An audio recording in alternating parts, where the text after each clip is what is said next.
8 writers who built theological fiction. Theological fiction is not inspirational literature with darker covers. It is a tradition built by people who were genuinely afraid of the questions they were asking. They gave the opposition the best possible argument and refused to resolve what could not honestly be resolved. 8 writers built that tradition over 150 years, and most readers who love the genre cannot name all of them. Up ahead, we look at the 8 writers who created the theological fiction genre, a brief backstory on each, and the one book you should read first. Number 1. Fyodor Dostoevsky. Theological fiction begins with a man who was led to a firing squad and did not die. In 1849, Dostoevsky was arrested for political activity, sentenced to death, marched to the execution ground, and stood before the rifles. At the last moment, a courier arrived. The Tsar had commuted the sentence. The mock execution was deliberate psychological torture. Dostoevsky was sent to 4 years of hard labor in Siberia instead. He came out a Russian Orthodox Christian and writing novels that could hold the most devastating case against God in one hand and genuine faith in the other, without dropping either. The Brothers Karamazov contains a chapter called The Grand Inquisitor, in which Ivan Karamazov, the atheist brother, presents Christ with an argument for why human freedom was a gift humanity could not bear. The argument is brilliant. It is designed to be unanswerable. Dostoevsky, a man who believed in Christ, wrote it that way on purpose. That is the founding act of the genre. Theological fiction does not give God the easier side of the argument. It gives the skeptic the best possible case, and then sits with the tension rather than resolving it. Every serious piece of theological fiction since 1880 is in conversation with what Dostoevsky built here, whether it knows it or not. Number 2. Walter M. Miller, Jr. Miller flew 55 combat missions in World War II. One of them was the bombing of the Monte Cassino Monastery in Italy, one of the oldest in Christendom, a place where monks had preserved books and knowledge through the fall of Rome. He converted to Catholicism after the war. He spent the rest of his life writing one novel about what it means to try to preserve meaning across catastrophe. The novel Miller wrote, called A Canticle for Leibowitz, spans 1,800 years of post-nuclear civilization. It follows a Catholic monastery through 3 ages as humanity rises, destroys itself, and rises again toward destruction. The book has no heroes. It has custodians. Men who copy documents they barely understand because someone has to keep copying. This is theology at civilizational scale. Not the question of whether a single soul will be saved, but whether the institutions built in God's name can outlast human nature. Miller's answer is not optimistic, but it is not nihilistic either. The monks keep copying. That is all they can do, and that might be enough. Miller spent 30 years attempting a sequel and could not finish it. He died by suicide in 1996, the day after his wife died. The manuscript was completed by Terry Bisson. The original novel stands alone as one of the most awarded science fiction novels ever written. Number 3. C.S. Lewis. Lewis converted from atheism to theism in 1929 and to Christianity in 1931. He became the most widely read Christian apologist of the 20th century. He also wrote fiction that argued, clearly and deliberately, for the truth of Christian belief. Lewis's The Space Trilogy uses science fiction to explore planetary theology, the nature of evil, and what a materialist worldview looks like when it achieves institutional power. That Hideous Strength, the 3rd book, is a portrait of technocratic evil that reads as contemporary in ways Lewis did not intend. Perelandra reimagines the temptation in Eden on another planet, with a tempter who has had millennia to refine his arguments. Lewis established that speculative fiction could carry serious theological weight. He also, honestly, demonstrated the genre's main limitation. His fiction is always in service of an argument. The reader is never in genuine danger of losing faith by the end. Lewis will not allow it. The gap between Lewis and what theological fiction became after him is the gap between a writer who wants to persuade and a writer who wants to pressure test. The most honest thing Lewis ever wrote is A Grief Observed, 1961.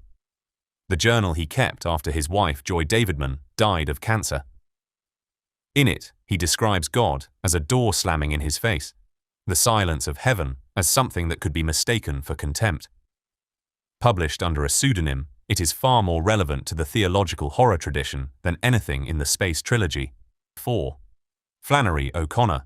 O'Connor was a Georgia-born Catholic novelist who was diagnosed with lupus at 25, given a few years to live, moved back to her family farm in Milledgeville, and wrote 2 novels and 32 short stories over the next 14 years, while walking on crutches in increasing pain. She died at 39.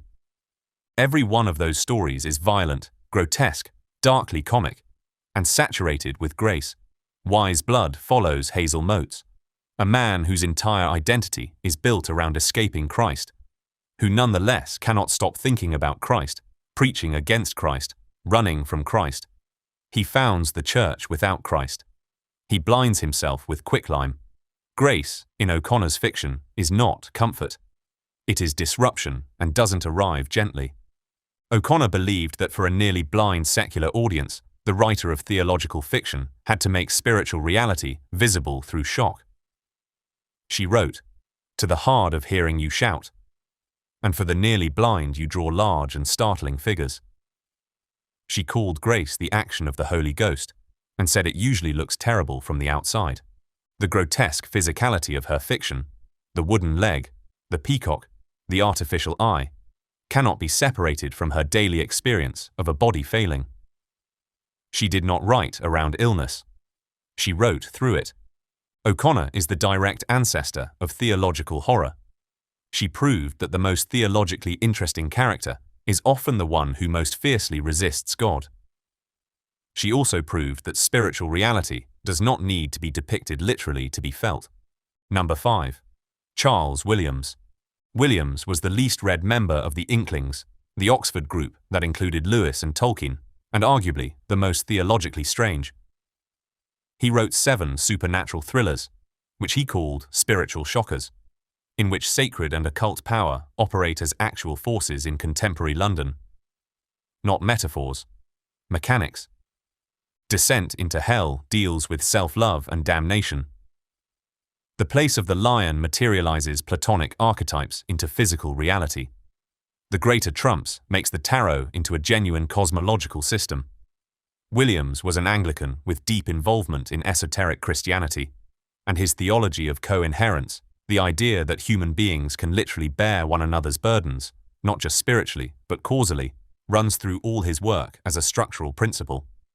His personal life was complicated in ways that became apparent after his death. Evidence emerged of psychological manipulation and possibly cult-like control within his circle of disciples. C.S. Lewis, who adored him, largely avoided confronting it. The full picture remains contested and should not be ignored when engaging his work. What Williams demonstrates, whatever else is true of him, is that supernatural fiction can operate with genuine theological mechanics rather than mood. The spiritual stakes in his novels are real within the narrative. Characters make choices with actual metaphysical consequences. That is a different and harder thing to write than atmospheric darkness. Number 6. James Blish. Blish was an atheist. He wrote the best theological science fiction novel of the 20th century anyway. A Case of Conscience is a first contact story. A Jesuit botanist and biologist is part of the team making contact with Lithia, a planet whose inhabitants live in perfect moral harmony without any knowledge of God. The Lithians are peaceful, rational, ethical, and entirely godless. The priest concludes that the planet was created by Satan as a proof against the necessity of God, a demonstration that moral order is possible without the divine, designed to shake human faith. The novel never resolves whether he is right. It cannot. The priest's interpretation is not falsifiable by any available evidence. An atheist reader can conclude he is paranoid. A Catholic reader can conclude he is correct. Blish, who did not believe, gave the priest's reasoning full rigor because he was not trying to comfort anyone. That is what Blish understood about the genre that too many theological fiction writers miss. The question has to stay open. If the reader can see the resolution coming, the theological weight evaporates. The genre works when the answer is genuinely unavailable. Number 7. Frank Peretti. Peretti is why the contemporary reader already knows what theological fiction feels like before they can name it. This Present Darkness, 1986, mapped a direct, visible war between angels and demons onto a small American town. The spiritual forces are real, present, and responsive to prayer. The book is visceral and fast-paced and entirely serious about its charismatic evangelical theology. It sold over 2.5 million copies and essentially created a genre category that Christian booksellers ran with for 30 years. Peretti opened the door to the idea that spiritual reality could be dramatized directly rather than allegorically. That is a genuine contribution. His limitation, and it is a real one, is that the war always resolves. Good wins. The church prays and the demons flee. The spiritual battle in his fiction is real, but its outcome is never in doubt. Everyone who picks up Apokalypsis and feels at home has probably read Peretti. He built the on-ramp. The road goes somewhere different. Number 8. Ted Dekker. Dekker is the most commercially successful theological fiction writer of his generation.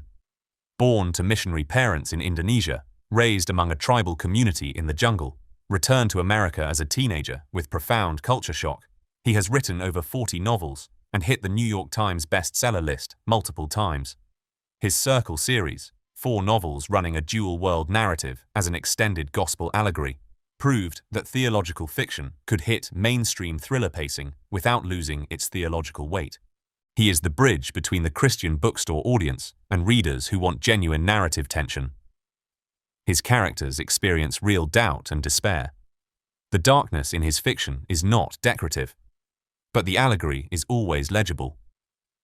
By the second act, you know what each element represents, and the story becomes a delivery mechanism for a theological message that was decided before the first page.